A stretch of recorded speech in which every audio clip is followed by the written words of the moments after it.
Shiver from Central Washington University. And you'll recall yesterday we talked about graphing sine and cosine functions, and we discussed three important points: amplitude, period, frequency. What we're going to do today is continue with our discussion of sine and cosine functions, but this time we're going to add to it two things that you're probably already familiar with: horizontal shifts and vertical shifts. So let's go ahead and get started.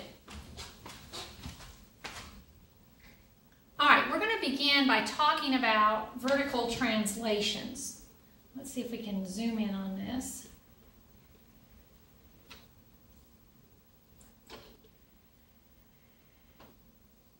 All right, in our sinusoidal function, zoom a little bit more. What you're going to be looking for here is this number d at the back, plus d. That number, as you recall from other functions that you've already studied, is going to shift your graph up or down. It simply moves it vertically. If it's plus a number such as 3, we're going to shift up, while minus a number or a negative number is going to shift it down. Very simple, something you probably already understand. Let's go ahead and take a look at a graph real quick and see what's going on here. On this graph, you can see that here's my original parent function back down here that we graphed the other day. And by adding sine of x plus 2, if you can see that, we're adding 2, it's shifting this graph up 2 units. All right, so that addition at the back is going to add 2 to the number. It's going to add 2 to each y value, shifting it up. All right, let's take a look at another one and see if we can figure out what kind of a shift has occurred here. All right, this time we're going to take a look at the cosine function. And we're going to see where it's moved, how has it changed. All right, one thing that I mentioned the other day was a lot of the graphs we did on amplitude, it was easy just to glance and say, oh, there's the amplitude. When they get shifted, it's a little bit tougher, so we're going to go ahead and calculate amplitude this time. All right, if you'll recall, to calculate the amplitude, we want to take the maximum y value, which in this case is located at -1, and we want to subtract the minimum y value, which is down here at -7, divided by 2. All right, so my amplitude, again, is going to be 6 over 2, which is 3. All right, why do I care? I was doing phase shifts. I mean, I'm doing vertical shifts. Why do I care what the amplitude is? Well, by finding the amplitude, I know how far from that maximum and minimum point, let me get this in the screen for you, how far from the maximum and minimum point I'm going to be. So since my amplitude was 3, if I start here at the minimum and count up 3, 1, 2, 3, I can find how far it's been shifted. So I'm going to go ahead and draw a new horizontal through that point. And I'm going to kind of think of this as my axis now, even though it's not really. I'm going to think of it in the same way as I thought of my x-axis yesterday. All right, so I've got this shift. So now where is my new point located? Well, I've now got this new horizontal line going through y equal -4. So what that tells me is normally when I'm graphing my parent function, I'm at y equals 0. Now I'm down at y equal -4. So my vertical shift must have been down 4. Okay, pretty simple. But you can use your amplitude to figure that out. All right, the other type of translation we're going to talk about today is the horizontal translation, or phase shift. Again, in our function, in our sinusoidal function, I'm going to kind of clarify as we go along what's going on here. Where b is equal to 1, then c, this number here, is going to indicate the horizontal distance that the graph is shifted. But we have to get really kind of picky here with the way we write things to figure that out. If c is greater than 0, the function goes left. And if c is less than 0, then the function is shifted right. Very similar to what you did with your quadratic functions and your other functions that you've already studied. All right, so let's take a quick look at what that means. Here is the parent function, the sine function again, and we can clearly see that it's been shifted to the right, pi over 4. All right, so that would be in my equation minus pi over 4 since I've shifted right. All right, so let's take a look at a problem and see if we can figure out the phase shift.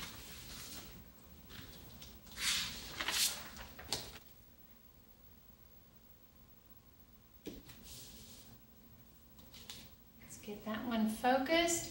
All right, what we're looking at here is one period of the sine curve. And I want to know, well, obviously it's been shifted because normally when I haven't done anything to it, I'm crossing at 0, 0. So it looks like it's been shifted over pi over 6. However, we're going to be a little more cautious and make sure that we know for sure. First thing that I need to figure out is my period. How long is this cycle? All right, so the period for this one cycle goes from 5 pi over 6, or ends at 5 pi over 6, and begins back here at pi over 6. So if I subtract those two, I get 4 pi over 6, or 2/3, 2 pi over 3. So there's my period. That's how long it is. Now, something that I know is that my maximum occurs 1/4 of the way through the cycle. So I'm going to use this maximum point, and this is a convenient point to use when you're trying to figure out the shift. I'm going to use the maximum point because the maximum occurs at 1/4 of the cycle. So I'm going to figure out where it's supposed to be occurring by finding 1/4 of my period. Oops, 1/4, not 1/2.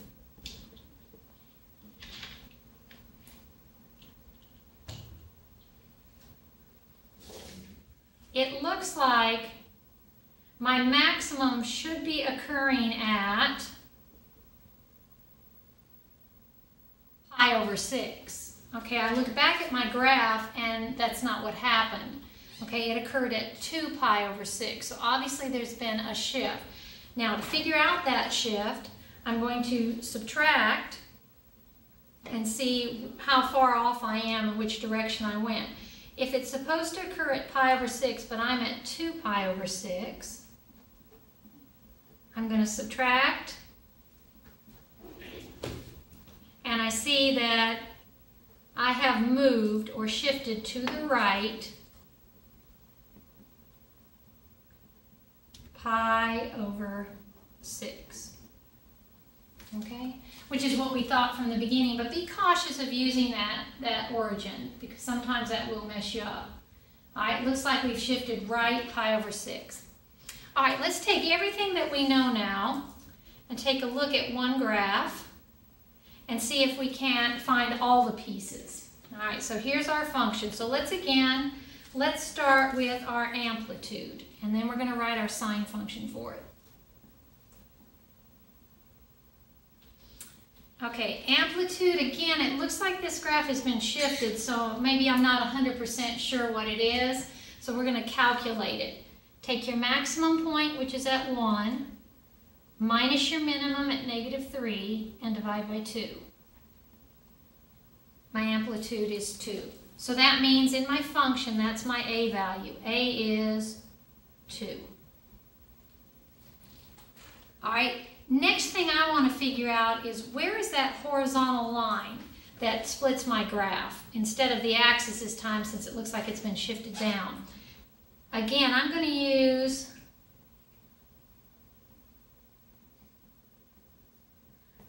my amplitude to help me figure that out. I can either count down from the maximum, that amplitude, or I can count up from the minimum. So I've got my maximum marked here. I'll go down 2. It looks at my line is at y equal -1. I'm going to go ahead and draw that in to see where my graph is split.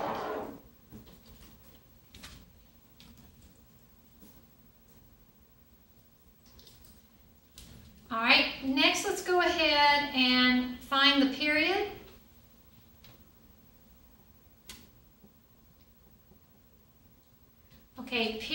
remember is going to be how long it takes to complete a cycle. And again, if I'm not 100% sure, I can calculate that by taking 2 maximum points or 2 minimum points. And I can say, okay, what's the distance between these? Well, that's 3 pi over 2 minus pi over 2, which gave me 2 pi over 2, or just pi. And I think most of us can probably see that just from looking. All right, then let's find the frequency.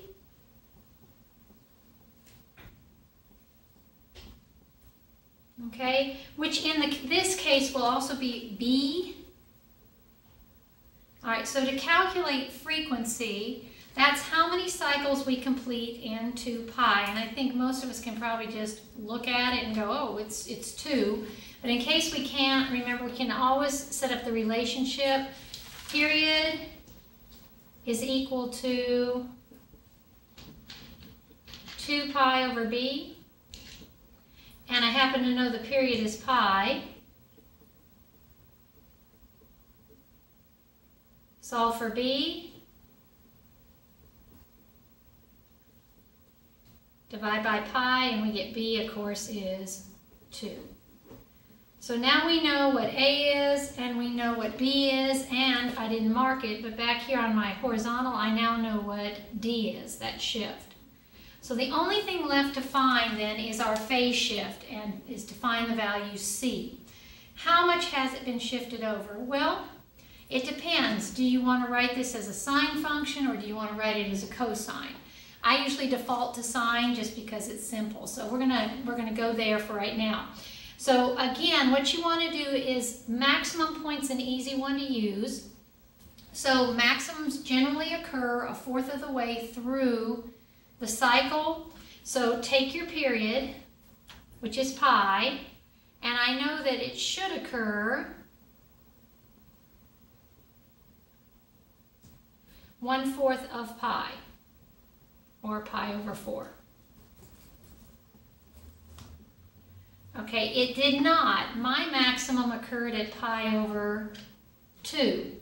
So what I'm going to do is, since mine occurred at pi over 2, to find that shift, I'm going to subtract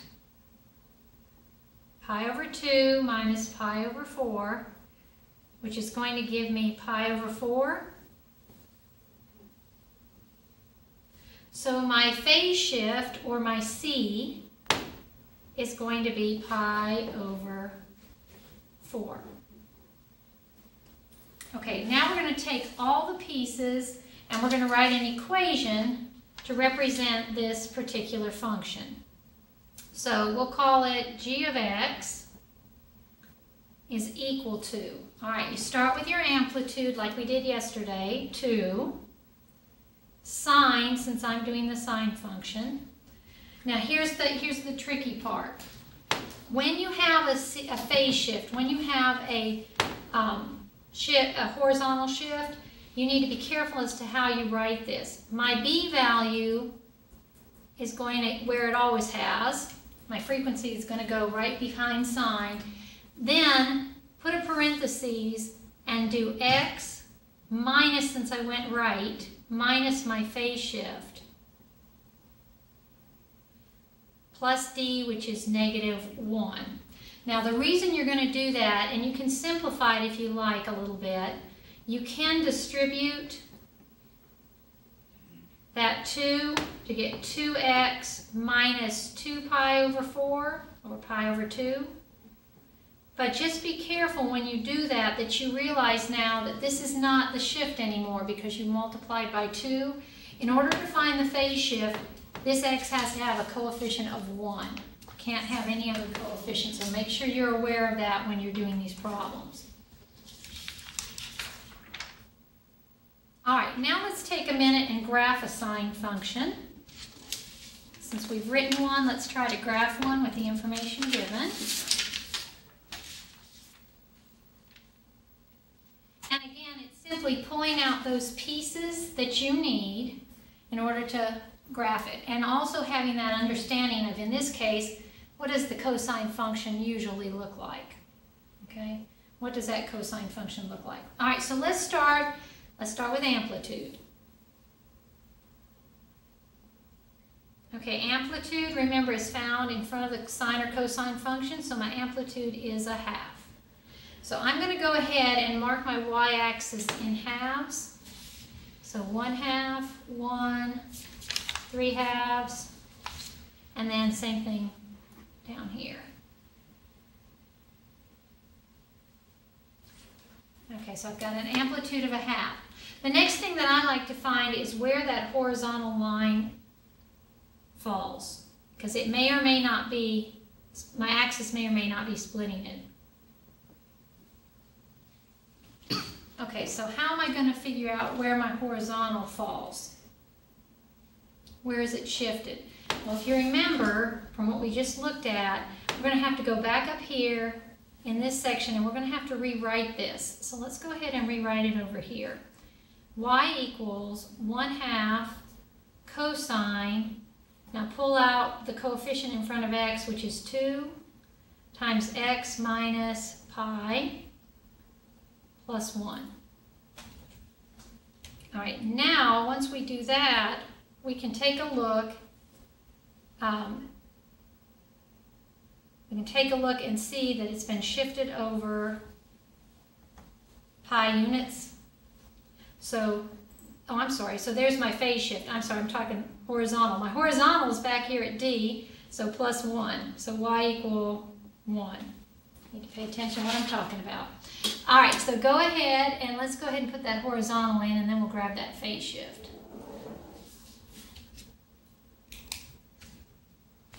Okay, so since I've already done it, I can see that my frequency, or my B value, is at 2.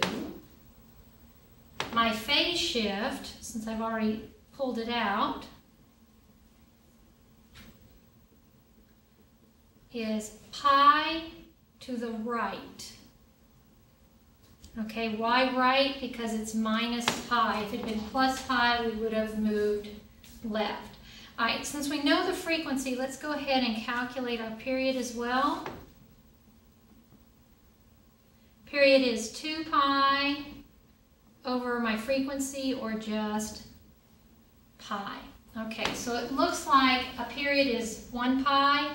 So I'm going to go ahead and find those increments that we talked about yesterday. I'm going to divide it into force. So starting at 0, that would give me pi over 4, 2 pi over 4, or pi over 2, 3 pi over 4,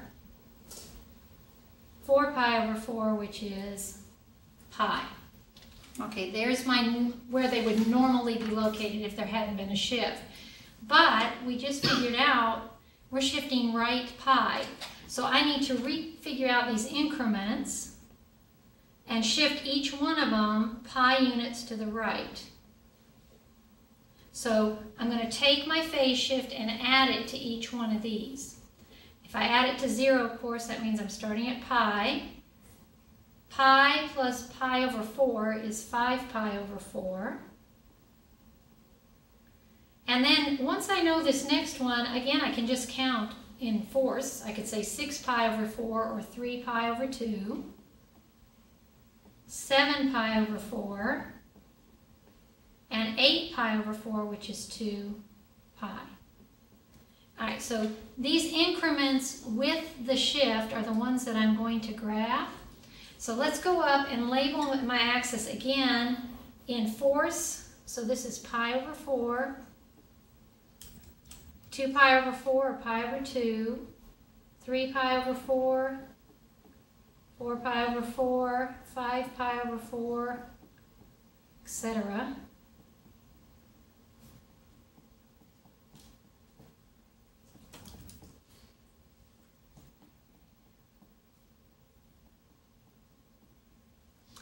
All right, and then let's go ahead and mark. Well, since it's been shifted, I'm going to go up to my, first of all, my new horizontal line, and I'm going to begin at pi, and this is the cosine function. So the cosine function, remember, starts at its maximum. So I'm going to go up a half a unit, which would put me at 3/2 at pi, and mark it. 5 pi over 4 would be my intercept. 3 pi over 2 will hit the minimum. Back to the intercept, back to the maximum. And if I want to continue, I can keep that pattern going as far as I'd like. Connecting those,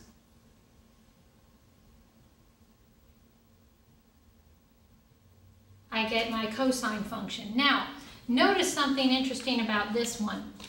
If I keep going this time to the left, plot my intercept, my maximum, my minimum, because of this shift, because it was shifted pi, do you notice it's as if we didn't shift it at all? It ended up right back where it started, and that's because we went over pi units. But had we shifted another amount, we would have ended up with something slightly different. All right, the last thing we're going to do is we're going to take a look at a model. We're going to model a sine or cosine function here. Generally, again, when I write my models, I tend to stick with sine because, as we saw in the past, cosine and sine, as far as the graphs go, are just a shift of one another, so we can always write our graphs in terms of sine. All right, so here's our data set. This following data set represents the average monthly temperatures for Ellensburg, Washington for the past 2 years. Write an appropriate model for this data. We're going to do it the hard way. We're going to start by doing it by hand, and then we're going to go to the calculator and let it do it. And we're going to see how close we come to getting the same graph as the calculator does. All right, so let's start again with amplitude. One way to estimate the amplitude from a data set is, again, to look for your high value and look for your lowest value. In this chart, the highest temperature was 86 degrees. The lowest temperature was 26. So I can take my maximum minus my minimum and divide by 2, giving me 30. So in handwriting this, I might assign my A value to be 30. All right, let's figure out where our horizontal is.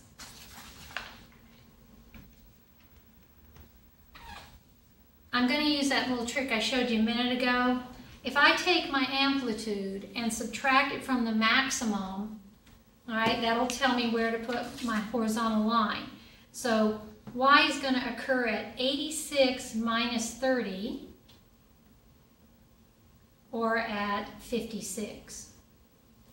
Okay, so that's where I'm going to put my d value. So d is 56. All right, frequency.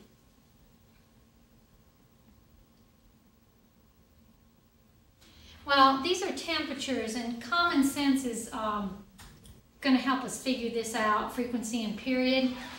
If you're thinking just common sense-wise, when would the temperatures start repeating?